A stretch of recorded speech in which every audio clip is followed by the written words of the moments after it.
Hello, thank you for joining me. This is your girl, Bliss, and I am going to go ahead and continue with chapter 2 of Not by Chance. If you have not listened to the initial video, which was chapter 1 of Not by Chance, just note this is chapter 2 of Not by Chance from the Chance series from your girl, Bliss. And the point of view is going to start off with Jasmine. And just a friendly disclaimer, make sure the kids are not around. This is a romance erotica book. Okay, so let's move along. We just got finished reading, I just got finished reading chapter 1, where I talked about, introduced you to Drew, which is who is looking for a date, but not really looking for a date, but wants a date so he can so-called distract his dad from what he's really trying to do is not have so much attention on him about the fact that he didn't tell his parents that he graduated from college 2 years ago. And, well, he didn't want them to come to the graduation. And so their relationship has been kind of shaky. And so Drew it's going to have like this banquet that he's going to where he'll be acknowledged, and that's where his parents will be there. And his friend Romel is trying to hook him up with his girlfriend's roommate, who is Jasmine. Is Victoria? Victoria is Romel's girlfriend, and Jasmine is the girl that Drew is supposed to be hooked up with. So, moving along. This is chapter 2 of Not by Chance. And Jasmine is now at the park. She left her apartment because she walked in on Victoria and Romeo going at it. Breathing in the fresh air by the lake has played a special part in my life as I continue to transition into a woman. Thinking as I sit on the lawn, I've worked toward this plan since I became a teen, and now my final term at Spelman College is in front of me. I noticed this guy with a black trench coat on approaching me from my left. He appears to be stumbling as he walks. The moment he reaches me, I turn my nose up, smelling a stench, as if he's been dipped in a tub of strong whiskey. Without warning, memories flood my mind. When I was younger, my mom worked late hours, and she let her lover stay over to look after me and my kid sister. We have the same crazy mom, but a different dad. I just turned 13 that year, and I found out fast the excitement of being a teenager was exaggerated. I think back, nightfall had arrived differently when Dulio, my mom's boyfriend, passed my bedroom smelling like whiskey. Instead of him continuing towards the entry that opens my mother's door, he stopped in front of mine. Heavy-eyed, I didn't say a word. He stood there, and I could hear my doorknob turn as he pushed forward like a mad beast, pulling his thick leather belt off. He pressed himself towards me with the strap. He swung over and over, shouting, "You disrespectful bitch!" He always thought I looked just like my mom, and I paid for it that night. Both my palms covered my face, struggling to block out the lashes. My heart was crushed, how dropping out of my bed like a shot. Sloping steeply to the floor in high stress, panting for my last breath. I crawled, but with each fresh strike, the pain intensified. I could sense each individual cell and blood vessel bruising on my back. My pulse pounded in my ears. I felt tears rolling from my eyes. I was confused. My head beat as if it was going to burst, living out the nightmare before me. With each movement from my area, to the hallway. The pressure felt heavier on my limbs. Once I finally made it to the hallway, overwhelmed by the staggering smell of booze, my vision remained as if I was looking down a tunnel. I managed to hurry into my mother's room. I locked the door in an effort to escape the stench flooded by the impurities of hard liquor. The house was silent. I kneeled, wondering, where's my sister? My whole body shook, hidden in my mother's closet, with nothing on but my pajamas. Moments later, I heard a loud bang from my mother's bedroom door, and the baritone of his voice made me tremble. I hoped he would go away.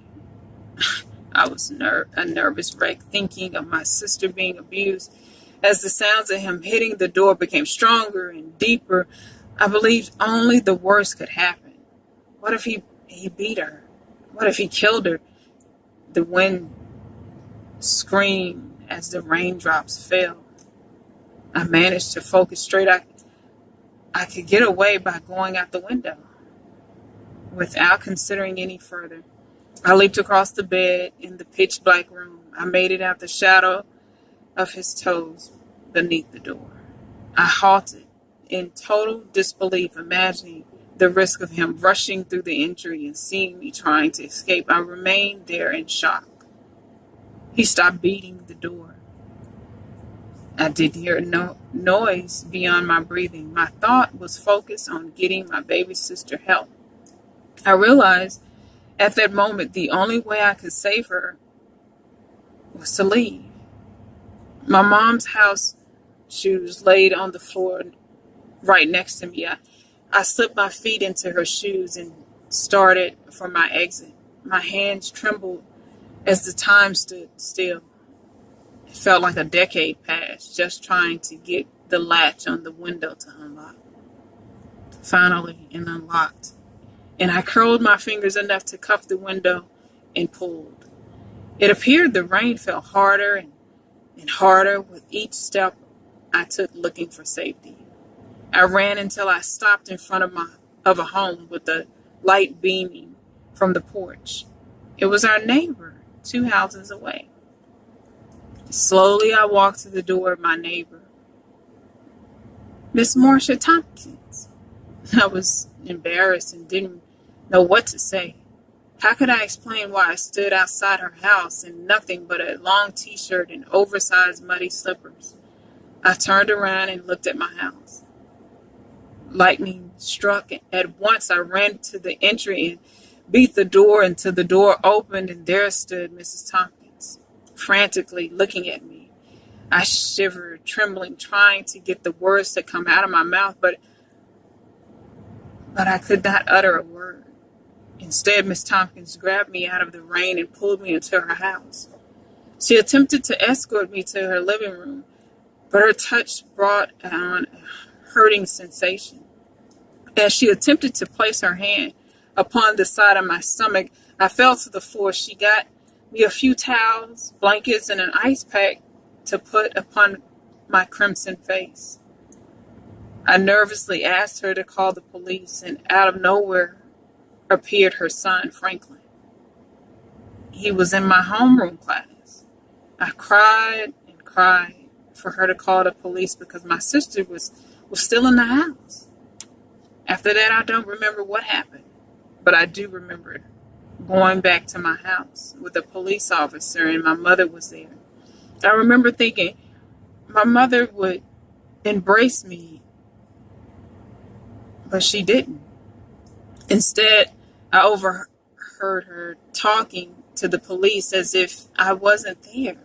They searched the premises for her boyfriend and could not find him. An officer notified her they would be issuing a warrant for his arrest. Instead, she spoke to the police about her boyfriend, proclaiming he acted on behalf of my father. And just like that, the police turned me over to my mother. I didn't sleep that night. Instead of daybreak, my mother sent me out with a purple bruise upon my face. I'm reminded of standing in the bedroom in shock, thinking, where is my sister? My mom chose a man over me that day. while I went to school, embarrassed and heartbroken. Once I arrived, I saw Franklin in my homeroom class. He walked me to the office. That is where I met Victoria and Chantel. They became family to me. They were directed to the office for fighting. Who knew I would be the reason they forgot the cause of their argument? The bruise on my face distracted them in the midst of arguing. The two stared at me, but I kept my eyes to the floor until I was escorted to the counsel's office. I didn't go home that night. Chantel offered me to stay at her home without asking me all the drawn-out questions of what happened. At first, it was like a sleepover, but later, her mom ended up essentially adopting me. Being in a house where I could feel safe calmed me. I stayed with Chantel until my mom came my senior year. I left her house, went to college, and soon I would be with my boyfriend, whom I loved over the past 3 years of high school.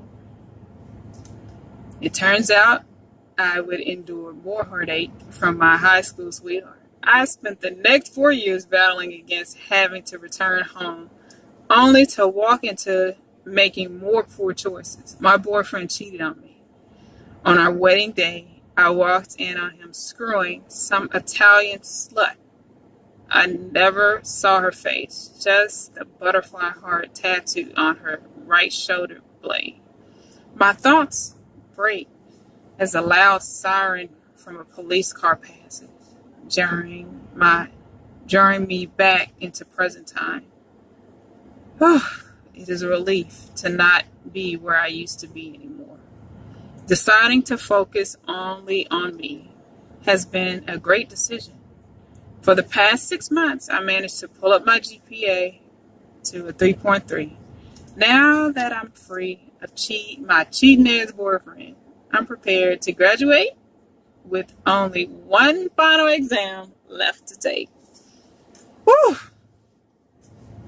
Upon the varied shades of the sky stood a man, flexing the muscles in his legs. Who is this man? This man is a masterpiece. What can I do to capture his attention? He turns towards me as if he can hear my thoughts while walking in my directions. Dramatically, I stand up, dusting this imaginary sand off my thighs with feathery strokes. His eyes turn, and in a devil-may-care voice, he speaks right away as he catalogs every curve and dip upon my body. Hello, beautiful. I'm Drew. What a pleasure to see you. Meet you. My eyes rolled to the top of my head, and I said in a dignified tone, "Wow, you are most confident." Now it was confirmed that I grabbed his attention. I was coy, saying, "We haven't met because I haven't even told you my name." I gather my purse, and he moves to grab my books while finding excuses to touch my hand. "Let me help you with that." I must admit, I'm enthralled by Drew's touch. He is devastating my ability to remain dignified. Coming to a halt, my words following a sugary pitch. "Thank you." He observes the title of one of my books, Starting Your Own Business, and asks if I'm an entrepreneur. My eyes follow his full lips, imagining them upon my body. Yes, I am a business owner. Whew, he knows I am into him. I walk towards 10th Street alongside Drew. He asks, "Why are you alone during such a beautiful sunset?" "I've been coming here for over the past 4 weeks daily, mostly to study. It's not a big deal. Besides, security roams through here often." We cross over 10th Street as the oncoming traffic to our left stops until we pass. The approaching driver is wearing a business jacket on his way to work. downtown, I assume. He is anxious, hands resting on the steering wheel for us to make it through the walkway. I look up, noticing the apartment unit. The gathering straight ahead has a nice sitting porch surrounded by a garden of ivy. We turn right at the corner, facing the incline until our feet reach Argonne Street. I see my red Pontiac Sunfire positioned along the road. I take the keys out of my purse. My car is here. Placing the key in the door lock, he touches my hand. In a short pause, he admires me once more. You never told me your name. I think for a moment. I didn't, did I? Drew, holding my books in the crook of his strong arm, says, "Come on, tell me your name. I'm holding your books. The least you can do is tell me your name." He reminds me he has earned the right to know my name. I say to him, "Well, if you want to learn my name, perhaps asking would benefit you." "Okay, will you please write your name and phone number down so I can ask you for a date?" His ambition arouses me as he insists on getting my name and phone number. A smirk grows on my face while I reach in my purse for a pen and a piece of paper to write my number on. I look up towards Drew, thanking him for carrying my books while passing the paper to him with one hand, as I hold my other hand out to collect my books. He places his business card in my palm, which I tuck into my book, not paying attention to it. He looks at the paper with a big smile upon his face and exclaims, "Your name? You still didn't tell me your name." I sit in the car and he closes my door. He bends down just enough for his eyes to meet mine and pulls closer to me. "Can I call you tonight?" he asks. I am completely powerless, spellbound as I look deeper into his bedroom eyes. "Yes, anytime." Drew moves a bit closer to me. I place my right hand on the gear and left hand upon the steering wheel. He looks like he wants to kiss me. He asks, "Are you in a rush to leave?" I bat my eyes, staring at him intensely for 3 seconds. No, I'm not. The soothing sound of Drew's voice is so easy to listen to. "Would you mind if I kiss you?"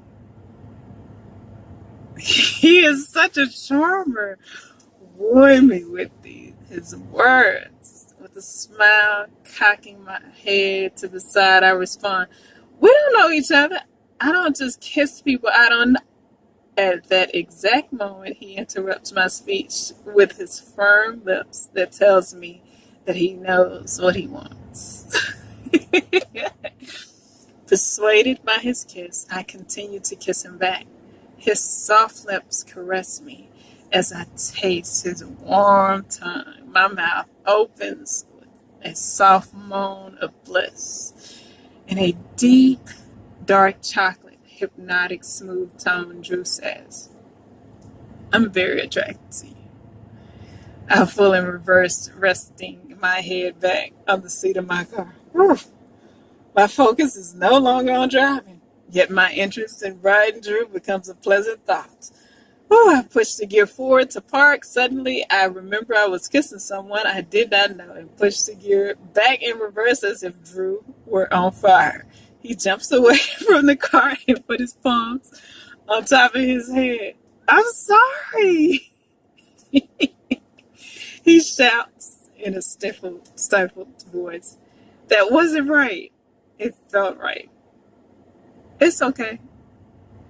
Looking in the rearview mirror, the idea of appearing easy troubles me. I'm thinking of my ex and how I don't need to start a relationship. Although I still carry around a list of the perfect ideal man for me, with the picture of Mars Chestnut in my purse, I lower my eyes and turn away. I'm uncertain of what just happened for me, kissing a man that doesn't know my name. Or was it the abrupt apology that's bothering me? Again, he apologizes, reaching his hand into the car just enough to touch my arm while avoiding eye contact. I wonder if his heart is beating as fast as mine. Can he hear my heart pounding as the heightened surge of energy fires inside me? Without hesitation, I slowly drive in reverse, pulling away from the parked vehicle in front of me. I move my head once more to look at Drew. I smile, hoping he imagines us molded against one another. He stands there watching me as if it is his last time seeing me. Baby? Well, these two are off to a start. So as you can see, Jasmine is a bit shy and she's a bit apprehensive. She's apprehensive because she's had some childhood trauma, and some ex-boyfriend drama. So it makes her a bit hesitant, but she's also a bit shy. She's trying to stay focused because she really wants to accomplish graduating and moving on. And her reason for wanting to stay focused and graduating and moving on is because of that past. And oftentimes, our past can cause us to have stunt growth. And that's what you eventually get to see, how things stunt her life from her past. But how this particular guy seems to have a way of, grabbing a hold to her, clenching onto her heart. So I want to thank you guys for stopping by and listening to me read chapter 2 of Not by Chance. And so things are going to be moving a little bit more in chapter 3, chapter 4 to come. So again, thank you for tuning in. Follow me on Facebook, J Bliss Arthur. Look me up on Instagram at jblissbooks. Check out my website, jblissbooks.com, baby. jblissbooks.com. And also, make sure you join my readers group. If you haven't, what are you waiting on? Not me, because I've given you the invitation. It's up to you. Facebook, join centralblissreaders.com.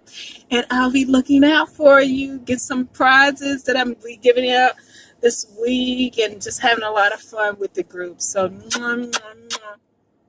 thank you for tuning in. And you have a sexy week. And you do just that. Keep it sexy.